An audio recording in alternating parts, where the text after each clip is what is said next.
Tuhanlah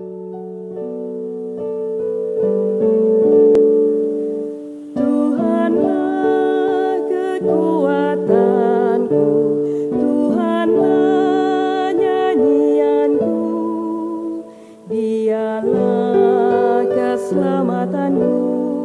Jikalau Dia di pihakku, terhadap siapakah ku gentar?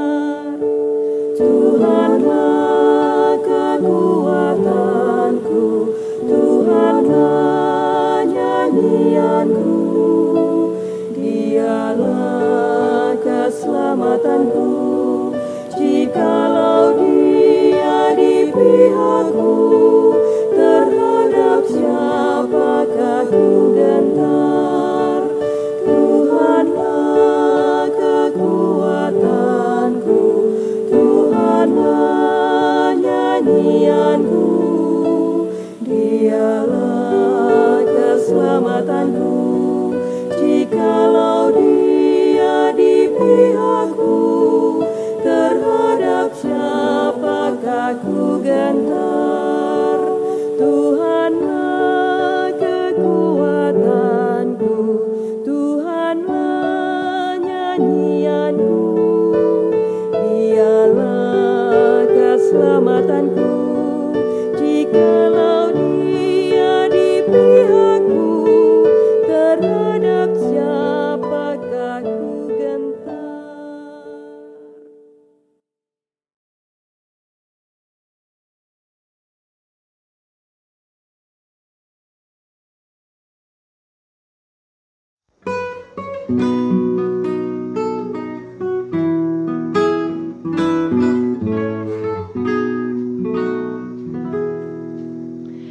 Kau tetap Tuhanku Yesus yang mengisi hidupku.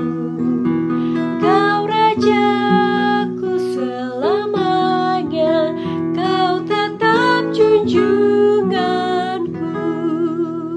Kau sahabat yang abadi, harapanku yang tetap. Dalam suka maupun duka, Yesus kawan yang akrab. Dahagaku akan damai, Kau puaskan sepenuh. Aku yang mendua hati, Kau beri iman yang teguh.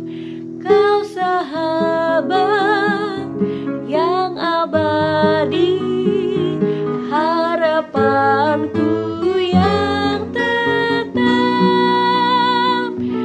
Dalam suka maupun duka, Yesus kawan yang akrab. Pembacaan Alkitab diambil dari Mazmur 114. Ada apa, hai laut, sehingga engkau melarikan diri? Hai sungai Yordan, sehingga engkau berbalik ke hulu? Hai gunung-gunung, sehingga kamu melompat-lompat seperti domba jantan? Hai bukit-bukit, sehingga kamu seperti anak domba? Gemetarlah hai bumi di hadapan Tuhan, di hadapan Allah Yakub, yang mengubah gunung batu menjadi kolam air, dan batu yang keras menjadi mata air. Selamat pagi Bapak, Ibu, dan saudara-saudara sekalian yang dikasihi oleh Tuhan Yesus. Apa kabarnya? Kami harap semua sehat-sehat saja, jaga jarak, pakai masker, dan sering cuci tangan. Dan jaga kesehatan fisik dan mental dan rohani atau iman kita. Sebab bersama dengan Tuhan kita hadapi semua cobaan ini dan dengan kekuatan iman dan kesehatan tubuh yang prima. Pagi ini kembali kita akan bersekutu melalui persekutuan doa pagi, menjaga dan membangun kekuatan iman. Mari kita berdoa. Ya Tuhan, kami datang kembali menghadap hadirat-Mu dalam dan melalui persekutuan doa pada pagi ini. Hidup kami terencana oleh kasih setia-Mu. Langkah-langkah hidup kami terpimpin oleh tangan kuasa-Mu. Sekalipun pimpinan-Mu acap kali tidak kami kenali, karena kami sering fokus pada kehendak diri, pada ketakutan, dan pada kekhawatiran. Ya Tuhan, betapa sulitnya mengenali dan menerima jalan-Mu, khususnya saat jalan hidup itu tidak menyenangkan kami. Pagi ini kami menghadap hadirat-Mu berdoa dan mohon Roh Kudus menerangi hati dan pikiran kami, agar kami mengerti jalan hidup kami, situasi kami, keberadaan kami, dalam terang rencana-Mu yang indah. Kami mohon agar pikiran dan mata hati kami terbuka untuk melihat pimpinan-Mu bagi setiap kami. Memahami rencana-Mu yang indah bagi kami satu persatu, sehingga kami dapat senantiasa melihat hidup ini selalu dalam penyertaan-Mu, saat ini dan selamanya. Pakailah hamba-Mu untuk menjadi alat di dalam tangan-Mu. Di dalam nama Tuhan Yesus Kristus, kami berdoa. Amin. Bapak Ibu sekalian, pagi ini kita merenungkan firman Tuhan melalui pembacaan Alkitab dari Kisah Para Rasul pasal 7, ayat yang ke-9 sampai ayat yang ke-16. Berbunyi demikian. Karena iri hati bapak-bapak leluhur kita menjual Yusuf ke tanah Mesir. Tetapi Allah menyertai dia dan melepaskannya dari segala penindasan serta menganugerahkan kepadanya kasih karunia dan hikmat.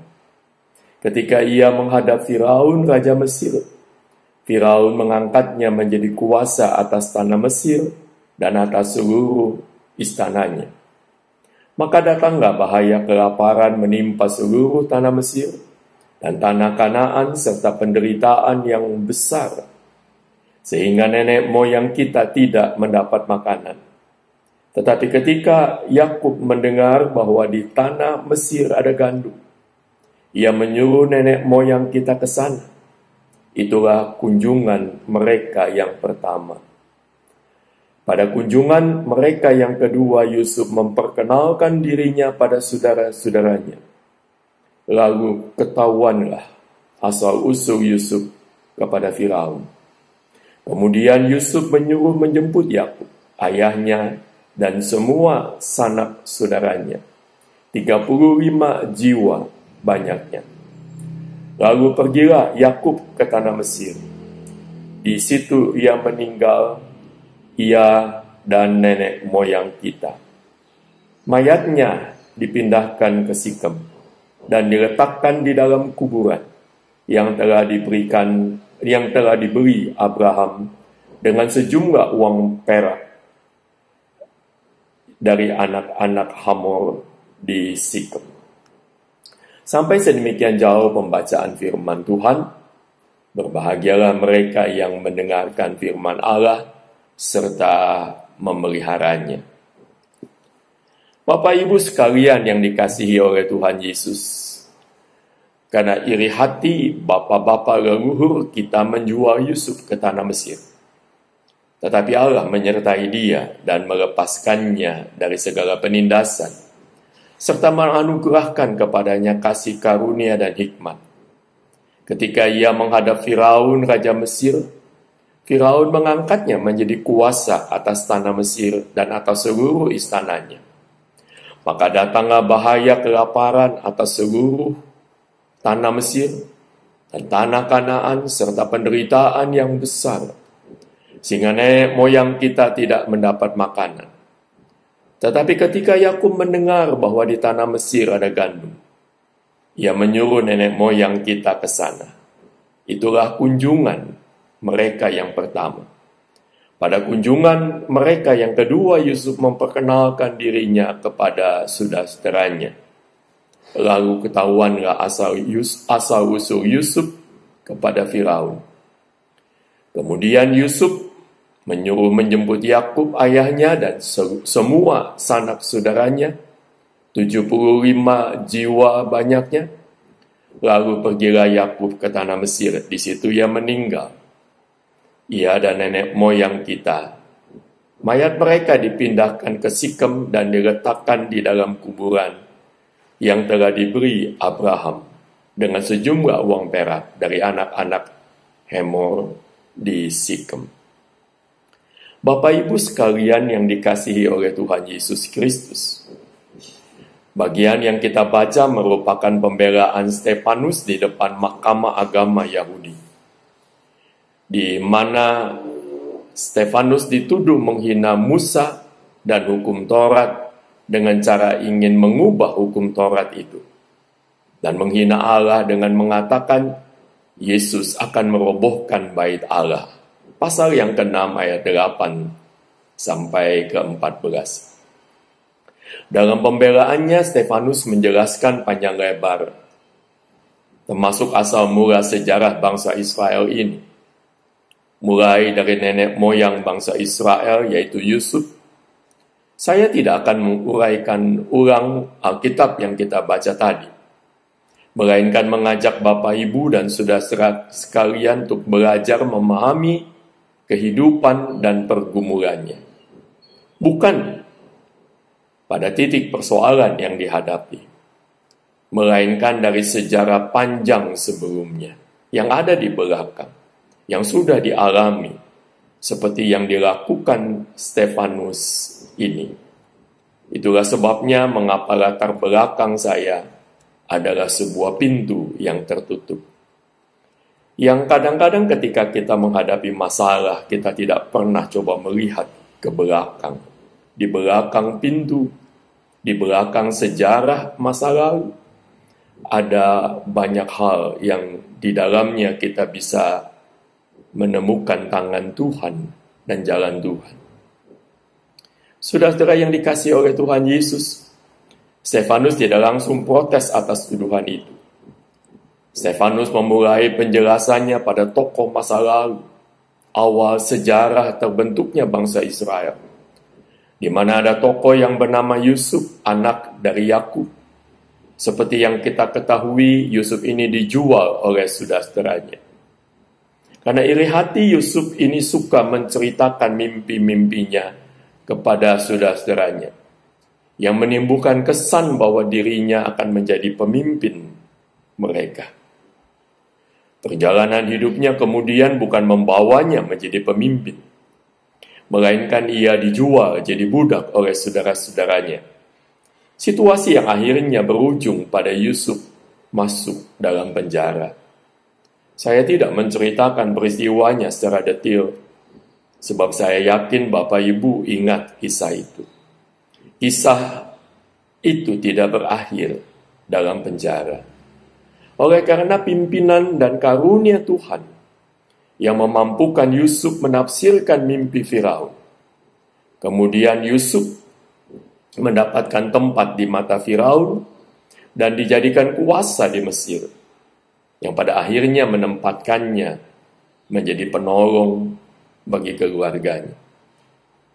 Yusuf memahami bahwa itu adalah pimpinan Tuhan atas dirinya, serta keluarganya, saudara-saudaranya semua.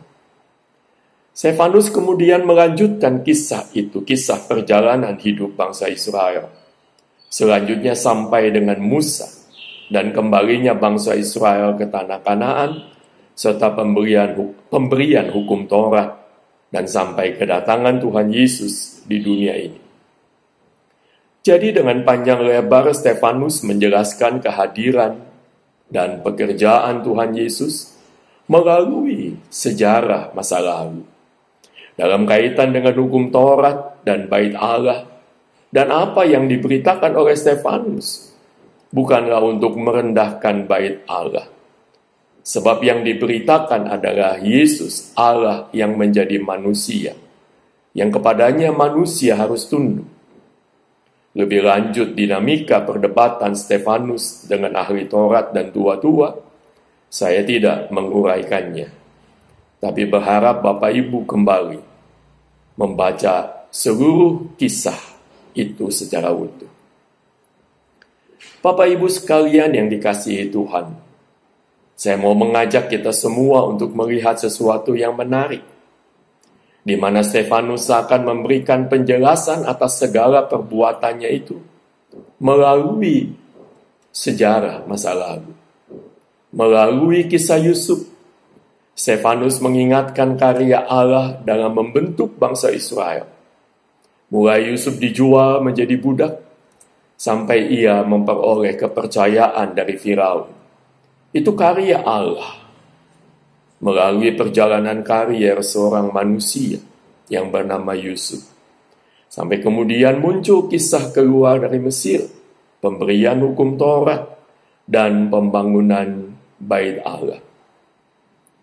Saudara, Bapak Ibu sekalian yang dikasihi Tuhan Yesus, sejarah atau peristiwa-peristiwa masa lalu bukan cuma sekedar sebuah peristiwa, melainkan peristiwa-peristiwa campur tangan Tuhan dalam hidup manusia, hidup saudara dan saya. Campur tangan Allah terjadi saat Yusuf menjalani tragedi hidupnya dengan tawakal, dengan syukur, serta tidak marah pada Tuhan. Itu bukan soal kebetulan atau apapun kita mau sebutkan, melainkan karya Allah yang di dalam respon oleh manusia dengan tepat dan benar. Dan terjadilah sejarah di mana Allah campur tangan di dalamnya.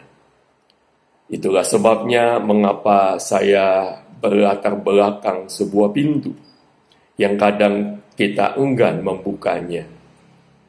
Itulah sebabnya kenapa di belakang pintu mungkin sayup-sayup terdengar suara kendaraan, suara orang sedang membangun rumah. Mau mengatakan, kadang-kadang situasi sekitar kita adalah sebuah jawab terhadap pergumulan kita. Tetapi ketika manusia meresponi dengan keliru, maka hidup yang dijalani juga menjadi berantakan. Inilah yang mau dijelaskan oleh Stefanus, bahwa apa yang dilakukan dan dikatakan adalah lanjutan karya Allah bagi umat manusia. Juga umumnya bagi kita sekalian, di dalam Allah menghadirkan keselamatan. Saya mengajak Bapak Ibu sekalian untuk melihat sisi ini melalui apa yang dilakukan Stefanus lakukan. Jadi apa yang bisa kita pelajari dari peristiwa ini? Sejarah masa lalu yang ada di belakang pintu mestinya mencelekkan mata kita, membuat kita memahami satu situasi dengan baik, membuat kita memahami persoalan dengan tepat. Sebab tidak ada satu peristiwa dalam hidup ini lepas dari rangkaian masa lalu dan terkait dengan masa depan. Seperti apa yang dialami oleh bangsa Israel, apa yang dialami oleh Stefanus, apa yang dialami oleh Yakub. Katakanlah, apa yang kita lakukan ini adalah akibat dari hari kemarin, berdampak untuk hari esok. Hidup, sekali lagi Bapak Ibu sekalian, adalah rangkaian masa lalu dan masa depan. Dan kita tidak usah menutup masa lalu kita rapat-rapat. Dan ini seringkali kita abaikan, khususnya terkait dengan relasi kita dengan Tuhan. Bukankah kita menghayati bahwa hidup kita ada dalam pimpinan Tuhan? Artinya apapun yang kita alami di sana pasti ada campur tangan Tuhan. Ini adalah cara kita memandang hidup dengan benar. Bertanya, merenungkan untuk setiap hal yang terjadi pada diri kita. Seperti apa yang dialami oleh Yusuf. Di mana bagian kehidupan yang enteng ataupun yang berat yang dialami adalah sebuah proses di mana Tuhan berkarya dalam rangkaian panjang dalam sejarah kasih dan pemeliharaannya atas hidup manusia, atas hidup kita. Jadi kalau kita menghayati hidup bersama dengan Allah, Maka kalau suatu saat kita sakit, misalnya, janganlah merasa bahwa Tuhan tidak adil dengan kita. Kita harus mampu melihat hidup kita dalam perspektif masa lalu dan masa depan, serta memperhitungkan karya Allah dalam perjalanan hidup ini, agar kita akan mengerti dan melihat dengan baik apa yang sudah dilalui, serta bisa melihat dan memahami segala aspek dari dalam pergumulan yang sedang kita hadapi, serta ke arah mana jalan hidup kita akan kita tuju. Melalui itu kita mampu memiliki penglihatan akan tangan Allah yang tetap ada di dalam hidup kita. Namun sering kita melihat bahwa kehidupan cuma pada titik ini saja. Lalu kita merasa Tuhan meninggalkan kita. Itulah sebabnya sering dalam hidup ini kita sering kali mengeluh. Karena kita merasa berjalan sendiri, berjalan tanpa Tuhan, berjalan dengan setiap kelakuan dan membawa nasib kita sendiri. Apalagi berpikir di tengah-tengah setiap pengalaman kita, Tuhan mencobai kita. Berpikirlah saudara bahwa dalam setiap tahap dan bagian hidup ini, Allah sedang berkarya melalui hidup kita ini. Karena itu saya memilih tema untuk renungan ini, mengenali kehendaknya melalui refleksi sejarah, yang tentu saja kita dalami melalui pembacaan, perenungan firman Tuhan. Tentu sejarah yang saya maksud bukan sejarah umum, melainkan sejarah kehidupan pribadi kita, yang di dalamnya kita dapat merenungkan dan memikirkan diri dan kehidupan kita pribadi. Dalam kisah Stefanus, kita menemukan proses memahami diri, dengan membuka pikiran ke masa lalu. Saya memberanikan diri untuk mengatakan bahwa dalam relasi personal dan spiritual antara kita dengan Tuhan, Tuhan acap kali berbicara dan menyapa dan mengingatkan kita melalui cara ini. Di mana setiap kali kita menghadapi persoalan, sejenak kita berdoa dalam hati. Lalu dalam ketenangan hati dan pikiran, biarkan Tuhan menjawab kita melalui refleksi diri sendiri, ke belakang, ke masa lalu, dan pada firman Tuhan. Dan dengan itu kita melihat masa depan yang kita tuju. Lalu kita akan mempunyai kekuatan di dalam menghadapi hidup seberat apapun. Saudara, karena kita punya keyakinan bahwa Dia selalu hadir dalam hidup kita, dan apa saja yang kita alami adalah bagian dari rancangan Tuhan dalam hidup manusia. Itulah kekuatan Stefanus menghadapi tantangan berat yang ada di hadapannya, melanjutkan karya Allah melalui apa yang dialaminya, bertumpu pada pengalaman Yusuf, bertumpu pada pengalaman bangsa Israel, yang dia tahu di sana Allah masih dan terus bekerja menjaga umatnya. Pasti Bapak Ibu dan Saudara sekalian berpikir ribet banget, lama dan sulit kalau kita memikirkan pergumulan dan persoalan kita. Tapi kalau hati kita selalu tertuju kepada Tuhan dan bukan emosi, maka pikiran dan hati kita akan jernih, mudah mendapat jawab dari pekerjaan Roh Kudus. Cuma persoalannya kita benci sakit, benci masalah, benci kesulitan. Itu sebabnya kita selalu sulit berefleksi, berdiam diri, dan mencari jawab dalam doa, dalam membaca firman dan refleksi diri. Itulah juga sebabnya mengapa saat teduh menjadi sangat penting dalam hidup kita. Juga baca Alkitab. Dari sana seakan Allah menyapa dan mengajar dan mengingatkan kita dalam situasi kita masa kini. Ataupun dengan itu Allah mengingatkan hal-hal ini di depan kita. Tentu saja, membaca dengan baik, merenungkannya, serta bersedia dikoreksi oleh firman Tuhan. Bukan asal baca dan tidak menyimak dan memahami apa yang sebenarnya Tuhan ingin katakan melalui bacaan kita.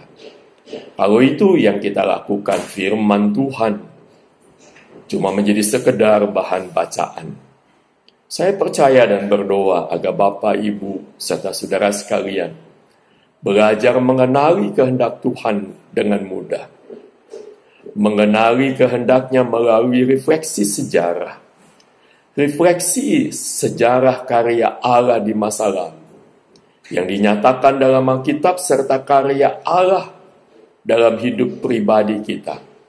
Melalui kita merenungkan perjalanan kita bersama dengan Tuhan di hari-hari kemarin, di hari-hari yang lalu, yang seringkali kita tutup seperti kita menutup pintu. Saudara-saudara yang dikasihi oleh Tuhan, Tuhan memberkati Bapak, Ibu, dan saudara sekalian. Amin. Mari kita berdoa.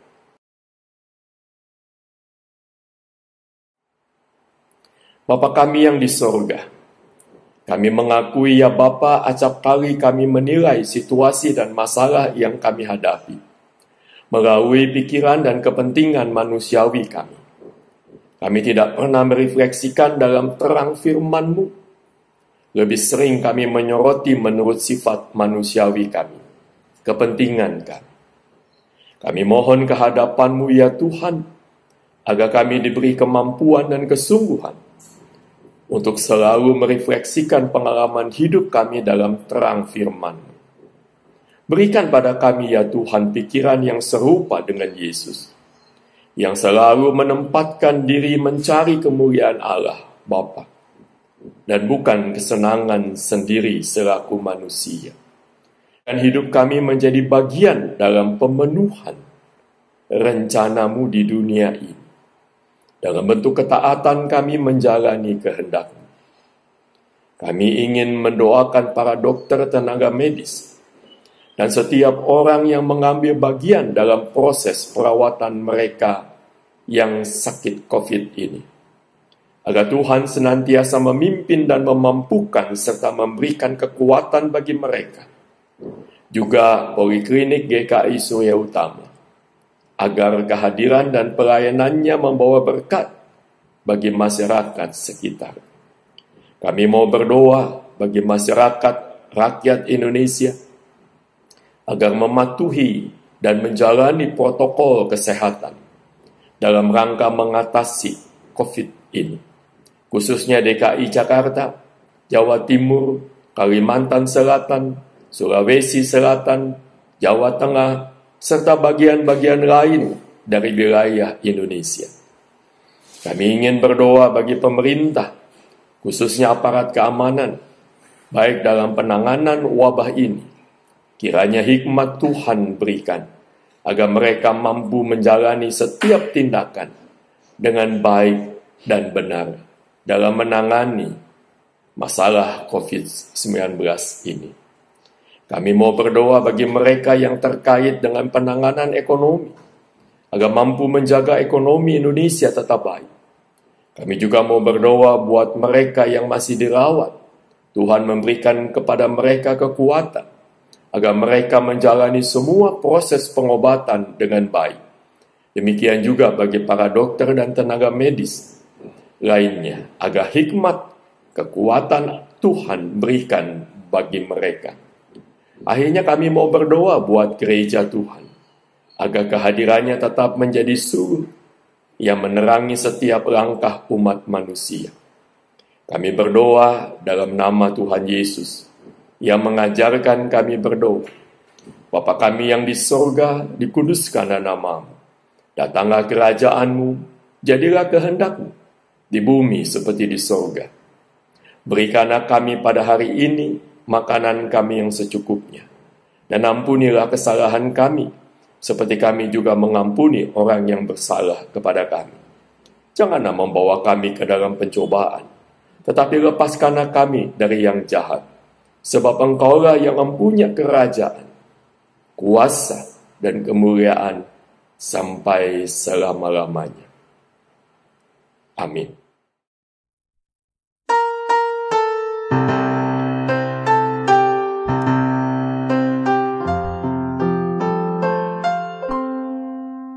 Kasih Tuhan mengiringimu, dan sayapnya melindungimu. Tangan